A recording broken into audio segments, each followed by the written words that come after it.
talk on when it comes to preparing for event photography and really making sure that you are equipped to handle the task is step one, which is preparation. So what does preparation look like? Preparation looks like doing your research about the location, about the event, about the people who are hosting the event, about those who are working more of the behind the scenes, so you have a clear understanding and idea of their style. In your preparation for event photography, you also want to make sure that you have a photography list, so you can use this for when you are doing event photography, wedding photography, anything that covers under that category. If you have a photography list, if you have something that you can reference or have a clear map out of what you want to shoot, then it will definitely make it a lot easier when it comes time to actually executing and photographing the event. Your shot list is going to include that at the event you have everything covered. So this might include a wide angle landscape lens. It might include getting photographs of the menu, making sure that you get photos of the breakdown and the setup. What you want to do is you want to ensure that all your grounds are covered, so that if you, in the event, once you get there, you're not scrambling to try to figure stuff out. The key when it comes to preparation is making sure that you are dressed appropriately for the occasion. So most photographers will wear neutral colors. A lot of us wear black when it comes to event photography, but the best bet is to make sure that it's something that you at least discuss with your client up front. If they have a particular preference, for instance, I've done a wedding recently that it was an all-white event. So it was very important for me to at least ask the question, did she expect or desire for us to wear white, or did she want us to wear something else, you know? And so your best bet is to have that conversation with your client, and to also just be considerate of the kind of event that you're covering. I, as a general rule of thumb, try to wear something that's going to be respectful, that is going to be comfortable for me as I'm moving around and often climbing on chairs and climbing down. So just in your preparation, do consider what you're wearing and dress appropriately. To make sure that you have the right gear. So you don't necessarily have to have very expensive equipment when it comes to photography. Most photographers, or a lot of photographers, they are just rocking what they have, and they are able to do incredible things with not necessarily having the most expensive equipment. So that was really random. So the main thing is to make sure that you have a full range lens. You don't necessarily have to have the most expensive or top of the line equipment to do event photography. Normally just having a flash, memory cards, making sure that you have spare batteries, and like I said, lenses are going to be super important when it comes to covering these kind of events. Based on the event, you need to know what kind of lens you should have. So for instance, if it's a speaking event and you have to be from a great distance, having a telephoto lens will be super important. But if it is something where it's a little bit more intimate, you know, or if it's something such as a very serious event like a wedding, it may be important to have a second camera just in the events, or just so you don't spend too much time interchanging out your lenses. In my last video, it's really important for you to arrive early. If you can arrive early, like I said, general rule of thumb, at least 30 minutes, but for me, it's an hour. Just so that you can get detailed shots, so that when the event begins, you're not scrambling to also get these things. It's also great if you arrive early, because then you can get a lot of shots without the obstruction of people engaging with the setup, the details, the design, etc. So that can be applied for event photography as well as wedding photography and any other event coverage that you're. So of course you want to make sure that you get some pose photos, but take lots of fun action shots too. Ensure that you get a good variety of images all the way around and across the board, because in that case then you don't have to, then you have more to work with and more to kind of tell the story, and more to offer your hired employers, whether it's your wedding client, or like I said, a corporate event, or covering a speaking event. That you take the time to get to know people.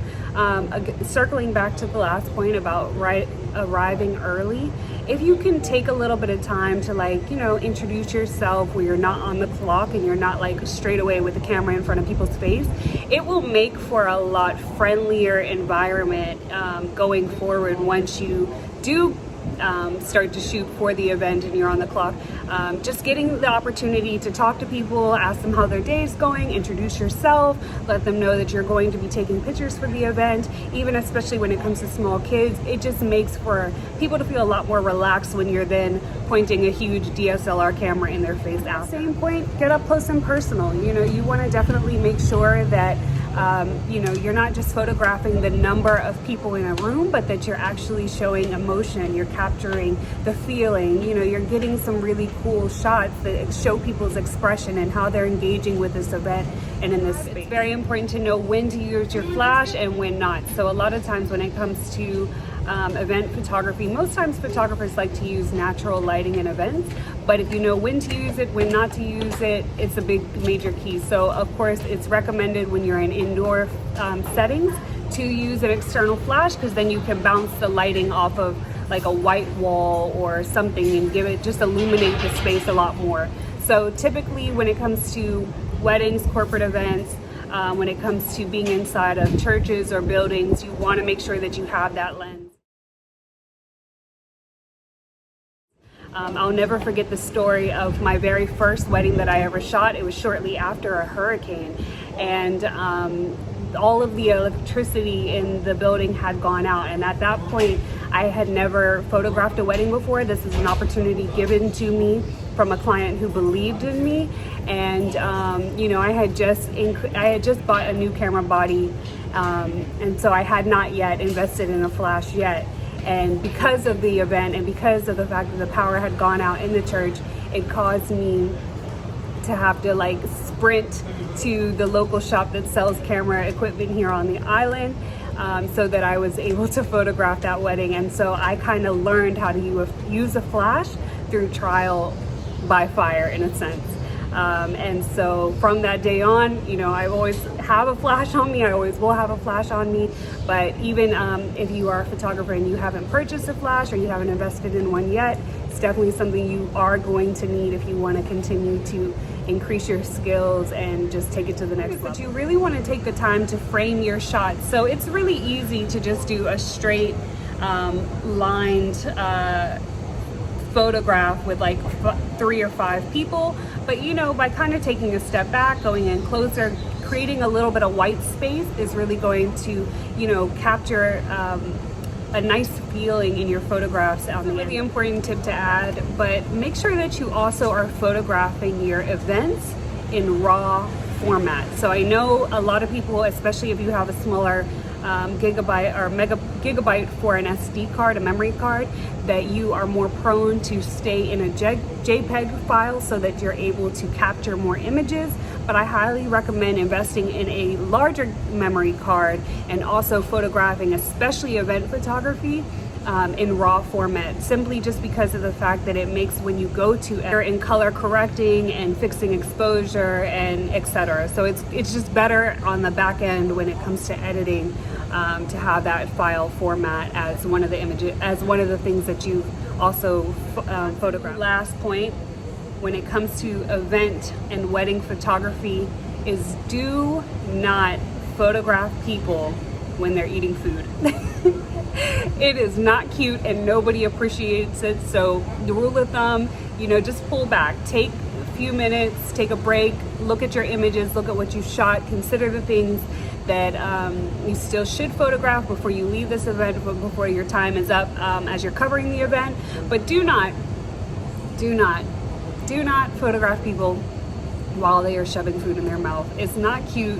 And at the end of the day, unless you are doing food photography, unless you are photographing an event for a fine dining restaurant or in that nature, something culinary, then just leave it alone. Nobody actually wants to see them with a big fork from the event. So those are my tips. I hope that you guys have enjoyed this and have enjoyed seeing some of the behind the scenes, going along with me on some of the event photography. Like I said, I'll be doing some more to come, so don't forget to like and subscribe and leave me some comments. Let me know if there's any other things that you guys want to know as it relates to photography and being a photographer here in Bermuda. Also, if you're wondering, I am in Chancery Lane, which is just this cute little alleyway here in Bermuda that they've just done like a phenomenal job with creating this beautiful poetry artwork on the stairs, adding the Edison lights above,